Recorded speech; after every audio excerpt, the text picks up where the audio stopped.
Leading up to World War II, DBS boys volunteered to defend Hong Kong from falling into the hands of the Japanese Imperial forces.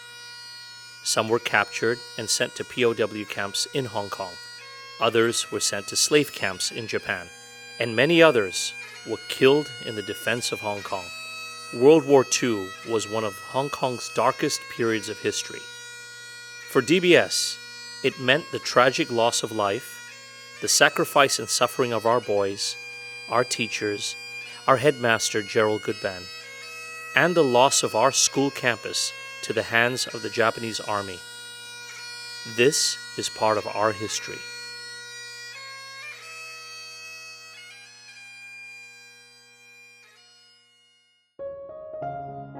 My father was a DBS boy.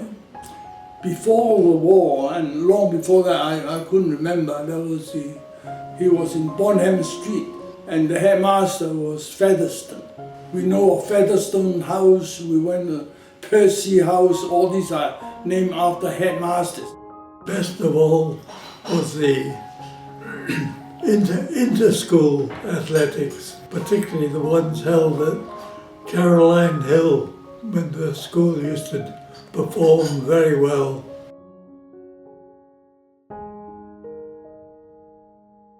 Well, there were quite a number of Eurasian boys which I got on well with. The names of Matthews and Crary and Willis, Zeman, Oswald Chung and Clifford Matthews. We got on very well. My father, Ferdinand Lapsley, was a DBS boy. My three uncles were DBS boys. My grandfather was a DBS boy. His two brothers were DBS boys. I didn't know them, of course. But I'd say the characteristics of a DBS boy are to strive at what you're doing, do your best scholastically, exhibit sportsmanship, giving back to others. Definitely that's been a characteristic of my family.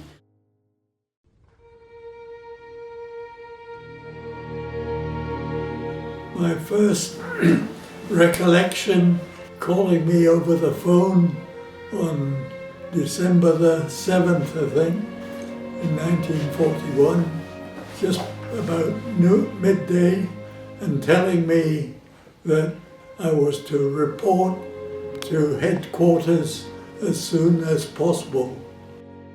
Prior to the fall of Hong Kong, the Japanese Imperial Army was encamped 40 kilometers across the border from Kowloon. 60,000 battle-hardened Japanese troops moved into position to attack Hong Kong.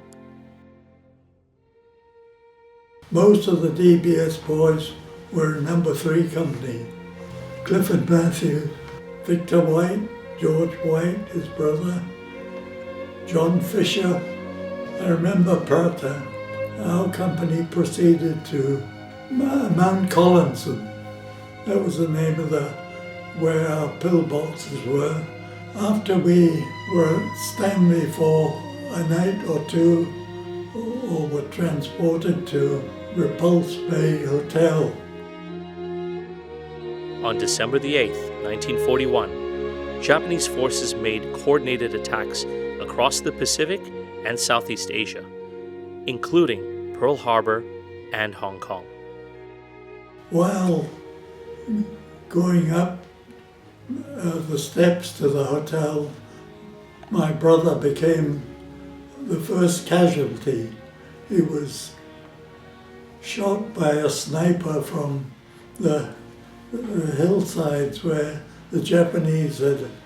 I wasn't really captured, but after we had an engagement at Chunam Kok Hill, I was shot there together with one or two others. The next morning I went up to the road and surrendered. I was shot through the leg and the arm and the abdomen. When I was about 7 or 8. The only time I remember was he left home, and later on I found out probably that was when he joined up with the BAAG, that's the British Army Aid Group. 1942 or thereabouts, my aunts as well got news that my father was executed by the Japanese. Despite the valiant efforts, privations, and sacrifices of the Hong Kong Volunteers Defense Force, Indian, British, Canadian troops, and many DBS boys, Hong Kong surrendered to the Japanese on Christmas Day, 1941. During the Japanese occupation, the Japanese Imperial Army used DBS as a hospital. They even stationed a machine gun on the school hill, fixed upon the railway tracks. Many of the school staff were imprisoned, including the respected headmaster, Gerald Goodban. He was a dispatch rider for the Hong Kong Volunteers and was himself interned at Sham Shui Po as a POW, whilst his wife Mary and family were internees at Stanley Prison.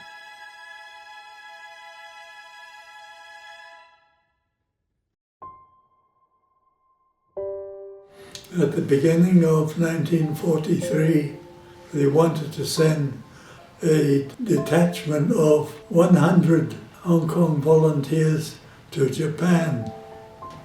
I think it was on my birthday, 19th of January 1943, and arrived in Nagasaki.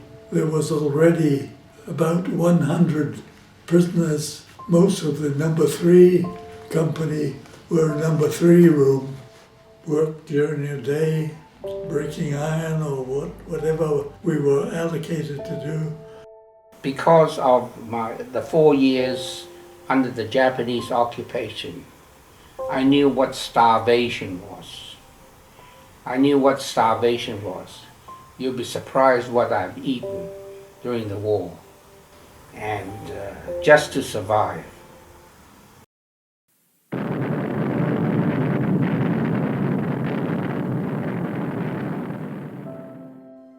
In August 1945, Japan surrendered.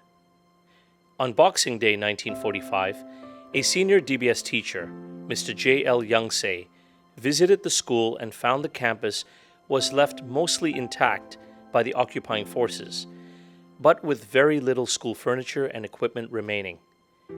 He even found graves in the school field, which were dug up at the end of the war. Many boys temporarily continued their schooling at Diocesan Girls' School. A number of old boys remember that period.